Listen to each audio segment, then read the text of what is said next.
Yes, c'est parti pour un nouvel épisode de la Positive Émission. Aujourd'hui, pour le thème universel de cette émission qui est comment être soi dans un monde standard, je reçois Eric Farge, je prononce correctement, C'est ça. j'espère, qui va venir nous donner son idée, son point de vue. Mais d'abord, je le laisse se présenter. Vas-y, présente-toi. Eh ben, merci. Bonjour Déborah. Bonjour à tous. Donc, moi, je suis Eric Farge. Je suis coach mental, professeur de yoga spécialiste du froid. Donc, j'accompagne les gens de différentes manières, hein, soit par des cours, soit des immersions glacées. Et puis, j'ai un programme d'accompagnement sur 6 mois, Holistic Booster. Moi, mon but, c'est vraiment de vous aider à retrouver cette énergie, cette vitalité qui sommeille en chacun de nous. Voilà une rapide présentation. Ok. Alors, ben, dans l'autre coin du ring, moi, je suis Déborah, Positive Coach pour celui qui ne me connaît pas encore. Alors, autant Eric est Monsieur Froid, autant moi je serais plutôt Madame Chaud. Mais on a en fait un peu la même optique puisque mon dada, mon truc à moi, c'est le mindset de positivité, d'optimisme pour s'en servir comme moteur et comme batterie dans la réussite entrepreneuriale. Donc, on n'est pas si loin finalement. Non. Euh, mais bien sûr que non. Notre finalité, elle est la même. C'est toujours de toute façon rendre la positivité et l'énergie aux personnes qui nous entourent. Donc, c'est très bien. Alors aujourd'hui, donc le sujet, c'est être soi dans un monde standard parce que tu l'as peut-être déjà remarqué, souvent on a tendance à se noyer un peu dans la masse.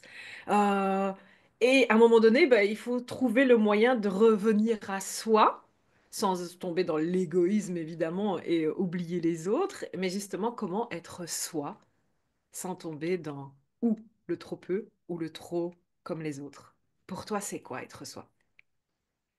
Alors ça, c'est une excellente question, à la fois facile et pas si facile que ça à répondre. Euh, je pense que je vais vous partager un peu mon parcours pour illustrer ma réponse. Avec grand Donc, comme plaisir. je vous l'ai dit, je suis coach, professeur de yoga actuellement, mais ça n'a pas toujours été le cas. Il y a de ça 5 ans à peu près. J'ai dirigé une entreprise, une PME d'une cinquantaine de salariés. Je l'ai fait pendant presque 15 ans. Et, euh, Et bon, si j'ai arrêté, c'est parce que bah, j'avais perdu cet alignement et finalement que je n'avais jamais eu dans ce métier-là. Et donc là, je ressentais vraiment le matin quand je partais travailler, je ressentais vraiment ce déphasage entre voilà, le rôle que j'allais prendre pour aller travailler. Parce que moi, je suis quelqu'un Yes. qui aime le relationnel. Je suis quelqu'un qui a peut-être du mal à, je dirais pas à manager, mais à aller dans le conflit ou des choses comme ça. Et donc, quand j'allais au travail et que je savais, ben, le quotidien d'un chef d'entreprise, d'une PME, c'est les salariés, les banquiers, les fournisseurs, et ça, c'est le quotidien. Et moi, j'étais pas fait pour ça, finalement. Et donc, c'était difficile pour moi quand il y avait des salariés à licencier, leur dire que bah, leur travail, leurs compétences dans ce travail-là n'étaient pas à la hauteur. C'était vraiment, vraiment difficile pour moi d'aller les voir et de leur dire, bah, tu sais, il va falloir qu'on se sépare, etc. Ça me demandait énormément d'efforts, par exemple, hein. Et donc, bon, j'ai quand même fait ça pendant 15 ans. Et au bout d'un moment, j'en pouvais plus. Donc, c'était soit je Persévérant. continuais, voilà, soit je continuais, c'était probablement le burn-out qui m'attendait. Et voilà, ou alors j'arrêtais. Donc c'est ce que j'ai fait. J'ai tout arrêté. J'ai vendu. J'ai complètement arrêté. Je savais même pas ce que j'allais faire à ce moment-là. Et comme j'étais en formation de yoga pour moi, bah, ça s'est fait un peu naturellement. Le Covid est arrivé, bref. Et je me suis mis à enseigner le yoga d'une part. Et puis après, je suis allé vers le coaching ensuite. Mais voilà, c'était pour illustrer le fait que j'étais moi dans mon quotidien, avec ma famille, et puis j'avais le mois du travail. Le mois du travail Hmm. où, voilà, déjà, d'un point de vue vestimentaire, je n'avais pas la même façon de m'habiller. Je devais enrôler ce rôle de chef d'entreprise, incarner ce rôle. Costard-cravate. Et, euh, et voilà. Et voilà, j'avais vraiment deux. Il y avait une coupure nette entre voilà, mon travail et ma vie privée. Alors qu'aujourd'hui, Bon, je suis entrepreneur. Je travaille un peu tout le temps et en même temps, j'ai l'impression d'être un peu tout le temps en vacances ou en week-end. C'est ça. Je parle en ce moment comme je parle à ma famille, à mes amis. Il n'y a plus de Hmm. distinction. Donc moi, j'ai vraiment senti Yes. ce manque d'alignement à l'intérieur de moi. Il y avait une dissonance et au bout d'un moment, c'était plus tenable, quoi. C'était plus tenable. Alors, je sais pas si ça répond à une Yes. partie. J'ai encore des choses à partager, mais peut-être Oui, bien une sûr. question déjà. Yes, oui, bien sûr. Justement, qu'est-ce que tu pourrais transmettre aux personnes qui nous regardent et qui se rendent compte en fait que parfois on... Parce que toi, tu étais vraiment dans un métier où même le métier en lui-même ne te correspondait pas et tu avais Ouais. fini par en jouer un rôle dedans. Mais il arrive parfois que le métier, on l'aime bien, mais on s'est senti dans une espèce d'obligation de jouer un rôle qui ne nous convient pas. Est-ce que pour toi, c'est possible de réaligner les deux sans devoir forcément devenir prof de yoga plutôt que d'être en costard-cravate, voilà, sans pour autant faire tout le bazar dans sa vie? Ou est-ce que forcément, parfois, il y a à un moment donné une coupure qui doit se faire? Est-ce qu'on peut justement réaligner les choses avant que cette coupure nette se fasse? Ouais. En fait, effectivement, d'abord, le problème profond, c'était pas que je jouais un rôle, c'est que j'étais pas du tout aligné dans la fonction que j'allais occuper, Mm. ça me correspondait pas. On peut Yes. être tout à fait être chef d'entreprise et être totalement aligné et ne pas avoir à jouer un rôle. En fait, je pense qu'il faut revenir à cette notion d'authenticité. On peut être dans son travail authentique, vrai, en fait. Je pense que c'est ça, c'est être vrai, être sincère, pas essayer de copier une image qu'on peut avoir ou peut-être ce qu'on nous a enseigné sur ce qu'il faut faire. Je pense qu'il faut juste être naturel, être soi, en fait, revenir à soi être comme on est dans son quotidien. Bien sûr, il y a des codes dans le travail qu'il faut respecter un On est minimum. d'accord. Mais au-delà des codes, on peut être soi. Pour moi, on peut être soi vraiment. Et même, c'est même plus que recommandé parce que dans les relations, en tout cas, ça va se voir si on joue un rôle. Si on n'est pas soi-même, ça se voit et ça nous dessert finalement. Donc oui, c'est Yes. possible, totalement possible. Ouais, exactement. Je demandais ça parce que tu me dis aujourd'hui, évidemment, qu'aujourd'hui tu t'éclates dans le sens où tu as créé ton entreprise, tu as réussi à aligner qui tu es avec ce que tu fais, dans l'environnement dans lequel tu fais. Et pourtant, je suis certaine qu'il existe encore des parties du job, comme on dit, qui sont peut-être moins sexy, qui sont un peu plus à faire et sur lesquelles on n'a pas le choix. Justement, aujourd'hui, quelle est la différence? Et c'est déjà existant avant, j'en suis certaine aussi, hein, mais justement, quelle est la différence pour toi de ressenti et de point de vue sur ces parties qui sont parfois moins sexy et qu'il faut malgré tout faire? Ouais, tout à fait. Effectivement, il y a des parties qui sont moins évidentes pour moi, hein, le marketing, la comptabilité, des choses comme ça, effectivement, c'est moins sexy, moins attrayant pour moi. Mais en même temps, c'est remettre du sens, de savoir pourquoi je le fais. Aujourd'hui, si j'accompagne les gens, c'est parce que je veux leur permettre de retrouver cette énergie, cette vitalité. Et donc ça se retrouve dans tous les secteurs de mon activité. Et donc, si je vais faire du marketing, peut-être qu'au début, je vais pas me sentir à l'aise parce que je me dirai, ah, j'essaie de vendre quelque chose à quelqu'un, j'aime pas trop cette posture. Mais en même temps, c'est pas je leur vends quelque chose, c'est juste, je veux leur partager qu'ils peuvent retrouver cette énergie, cette bien-être. Donc, ça change tout. Et c'est pareil, si je fais de la comptabilité, c'est dire, bon, bah, voilà, il y a un minimum de choses à faire pour que mon entreprise perdure dans le temps et pour que je puisse continuer à diffuser, à répandre mon message. Donc, Oui, c'est j'aime vraiment beaucoup cette idée. ouais, une posture différente. Ouais, moi je dis beaucoup à mes coachés, à mes clients, remettre place d'outils plutôt que d'être l'essentiel en fait de ce que l'on fait, c'est hyper important. Et c'est ce que j'entends en fait, quand tu expliques, et dis-moi si je me trompe. Ouais, c'est ça. Aujourd'hui, voilà, tu vois les choses, la comptabilité, on aime tous la comptabilité. Tous les bon. Ah. Et pourtant, si on ne le fait pas, si on la met de côté, si on la nie, évidemment qu'à un moment donné, ça va nous poser problème. Et j'aime bien parfois dire à mes clients, si tu as envie de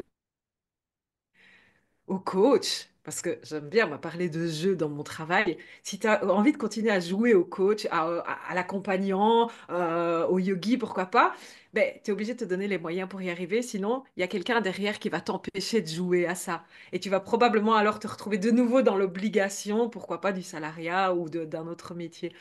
Donc, c'est vrai que c'est très pertinent de se dire que le point de vue sur les parties moins sexy, ben, il change quand on est plus épanoui et plus aligné justement dans qui on est et ce que l'on fait aujourd'hui. Donc, c'est hyper Ouais, c'est important, ça. justement. Et que penses-tu, toi, aujourd'hui? Comment tu es confronté justement aux standards du monde et comment tu fais pour te distinguer, toi, par rapport, parce que tu dis que tu fais des cours de yoga. OK. Des cours de yoga aujourd'hui, c'est très à la mode, enfin plus à la mode en tout cas que ça ne l'était un certain temps. Comment justement, toi, t'as trouvé le moyen de dire, oui, mais je fais du yoga, mais c'est Eric Yoga, c'est pas juste le yoga de monsieur, madame, tout le monde, c'est vraiment le tien à toi. Comment est-ce que tu le transmets justement dans ton unicité? Bah, en fait, je pense que, alors, c'est vrai que, en plus, dans le yoga, par exemple, hein, c'est un exemple, mais c'est vrai qu'il y a un aspect très protocolaire, traditionnel. Et donc, bon, au départ, on essaye de copier, effectivement, et de se mettre dans la peau du maître yogi qui nous l'a enseigné. Et puis, naturellement, il y a notre personnalité, il y a notre nature qui arrive et qui se greffe en plus dessus, mais ça se fait, je dirais, naturellement. En fait, c'est vraiment, comme je disais tout à l'heure précédemment, c'est de vraiment laisser de la place à notre authenticité, à qui on est, sans dénaturer le message ou voilà, l'enseignement qu'on veut transmettre. Mais voilà, c'est juste ramener sa personnalité, son authenticité, sans prendre plus qu'à que ça, en fait. Et puis ça se fait très bien et voilà. Ouais. J'entends aussi, quand tu parles comme ça, d'autorisation aussi, de s'autoriser justement à aller mettre sa patte, sa sauce, j'ai envie de dire, sur quelque chose qui est existant, parce qu'il y a quand même une réalité aujourd'hui, c'est que des personnes qui inventent réellement des choses, aujourd'hui, c'est impossible ou presque. Il y a vraiment très peu d'inventions. Aujourd'hui, on ne fait que reprendre des choses existantes et puis évidemment qu'on les remet à notre sauce. Et parfait exemple, le yoga, ben, t'as pas inventé le yoga, on est d'accord. Euh, il existe déjà depuis longtemps, hein, bien avant nous. Donc forcément, il a fallu que tu ailles mettre ta sauce sur le yoga pour pouvoir attirer aussi les personnes qui te correspondent à toi et qui correspondent à ta façon de le faire. Comment tu définirais, toi, justement, cette attirance que tu provoques, plus ou moins consciemment d'ailleurs? Qu'est-ce que... Bah, effectivement, c'est vrai, toujours pour rester sur l'exemple du yoga, parce que du yoga, il y en a vraiment partout. En plus, j'enseigne un yoga traditionnel, hatha yoga, un truc le plus classique, plus général qu'on peut retrouver. Et pourtant, les gens viennent vers moi parce que c'est moi. Et Mhm. pourtant, je suis pas un meilleur yogi, moins. Ah, c'est sûr, Mais les vraiment. gens viennent parce que, à travers mes séances de yoga, bah, il y a des échanges aussi avant et après. Je leur transmets, bah voilà, sans vraiment le vouloir, mes valeurs, ma façon de penser, ma façon de voir les choses, mon énergie, qui transparaît même à travers mes séances de yoga, évidemment. Et donc, c'est ça que les gens viennent chercher, en fait. C'est juste moi, enfin, moi, ce que je dégage, ce que je véhicule. Et voilà, en fait, il n'y a rien à faire de particulier, juste à être soi. Yes, yes, exactement.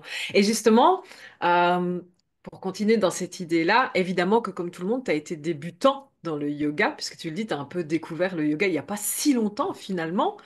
Et on entend beaucoup aujourd'hui parler du fameux syndrome de l'imposteur, où on ne se sent pas légitime et des choses comme ça. À quel moment, toi, justement, tu t'es dit, OK, même si je suis pas encore à un niveau, et tu le seras peut-être même jamais d'ailleurs, à un niveau d'excellence parfaite, hein, à quel moment tu dis, OK, là, je me sens prêt à être moi avec l'outil que je propose et que je me sens capable d'aller le transmettre alors que je suis pas encore, je suis peut-être au niveau 1, 2 ou 3 du niveau 50, façon de parler. Comment tu as résolu ce problème Ouais, justement de ouais, légitimité? c'est intéressant, effectivement. Par exemple, dans le coaching, c'est vrai qu'on est nombreux, hein, coaching de vie, coaching mental, coaching de ce qu'on veut. Des coachs, il y en a dans tous les domaines. Et, euh, et en fait, bon, c'est vrai qu'au début, voilà, on se sent pas trop légitime, on n'ose pas. Et en fait, ce qui fait que petit à petit, on prend confiance ou on s'autorise à être soi, c'est les retours des personnes, en fait. Mm. C'est les retours clients. Quand tu vois les retours clients, que tu entends, ils disent, ah, je suis venu pour ça, j'ai adoré la façon dont tu l'as dit, j'ai adoré, merci infiniment. C'est ces retours clients qui nourrissent, qui disent, ouais, pourtant j'ai l'impression d'être monsieur tout le monde, et finalement, non, en fait. Non, en fait, les gens m'apprécient pour ce que je fais, évidemment, mais pour qui je suis surtout. Et donc, bah, c'est ça, moi, personnellement, qui m'a permis de dépasser ça. Yes. Et puis évidemment, il y a eu la première fois. Il y Ah, a bah, eu ça, cette première fois où tu t'es dit, allez, je vais aller donner un cours ou je ouais, vais demander à quelqu'un s'il veut suivre mon cours. Parce que c'est un peu ça le jeu de l'entrepreneuriat, c'est qu'à un moment donné, on propose un service, mais il faut aller oser le proposer. ouais, Et ouais, c'est justement, ça. cette première action, comme tu dis, pour avoir tous ces retours, il faut aller la mettre en place. On entend tellement souvent, moi je travaille uniquement avec des entrepreneurs, donc on entend tellement souvent, oui, mais c'est bien de dire qu'il faut aller chercher des clients pour apprendre, mais comment est-ce qu'on fait pour avoir le tout premier client? Eh bien, c'est justement ça que je leur transmets, c'est, ben vas-y, va lui demander s'il veut bien être ton premier client. Et évidemment que peut-être tu prends le risque qu'il reparte en disant, mais c'était quoi ce prof? Vraiment, mais c'était quoi cette idée? Comme il peut repartir en disant, oh waouh, je viens de découvrir un truc. Et je dis ça parce que, est-ce que c'est pas aussi un petit peu, euh, à contrario, plus facile quand on fait quelque chose qui est justement à base commune absolument de tout le monde, comme le yoga par exemple. Donc, comme c'est vraiment, tu peux pas te baser sur, comme tu dis, les différences de matière, puisque la matière, elle est la même de base pour tout le monde. Est-ce que justement, c'est pas plus facile d'aller automatiquement mettre sa patte que quand on a justement une discipline, une expertise qui est un peu plus unique en elle-même, tout simplement? Comment tu vois les choses, toi? Alors, je sais pas trop par rapport à ça, mais en tout cas, et puis ça, c'est un peu c'est un peu ce que je transmets aujourd'hui, c'est que effectivement, cette première fois, comme tu disais, bah, comment on fait pour avoir son premier client, son premier élève, son peu importe, ben, c'est qu'en fait, on est dans ce qu'on connaît, on est dans notre zone de confort, que j'aime bien appeler. Et à un moment donné, il va falloir en sortir. Si on reste dans notre zone de confort, ben, on n'aura jamais notre premier client. Donc à un moment donné, il faut sortir de sa zone de confort. C'est ce que je transmets beaucoup à travers le froid, quand on fait son premier bain froid, bain glacé. Clairement, on sort de sa zone de confort. Et même quand c'est le deuxième, le millième, on sort toujours de sa zone de confort, hein. Et à un moment donné, Mhm. c'est, voilà, je décide de élargir ma zone de confort, de sortir de cette zone et je m'abandonne, j'ai un espèce de lâcher prise à on va voir ce qui se passe, quoi. Peu importe, bien, mal, allez, j'y vais et je me lance et on voit après. Et ça a un Ouais. aspect énorme sur le mental.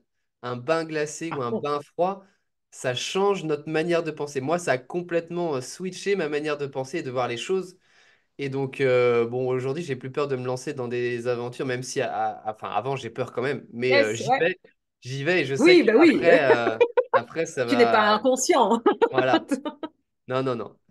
Mais Et justement, ouais, j'aime bien cette idée, ces deux opposés un peu qu'il y a chez toi. C'est que tu as le yoga, donc qui est assez standard, je vais dire, dans un premier abord. Et puis, il y a ce côté lancement dans le froid et le dépassement brutal, j'ai envie de dire, parce que c'est vraiment le ouais. choc, là, sur le coup, c'est le choc thermique. Euh, et justement, tu as réussi à associer et à expliquer les deux, en fait, comme tu l'as dit. Le fait de pouvoir se plonger dans le froid, ça va permettre aussi pour toutes les autres aventures de se dire, si j'ai été capable de faire un truc complètement dingue, comme aller me foutre dans une baignoire de glaçons, je peux tout faire.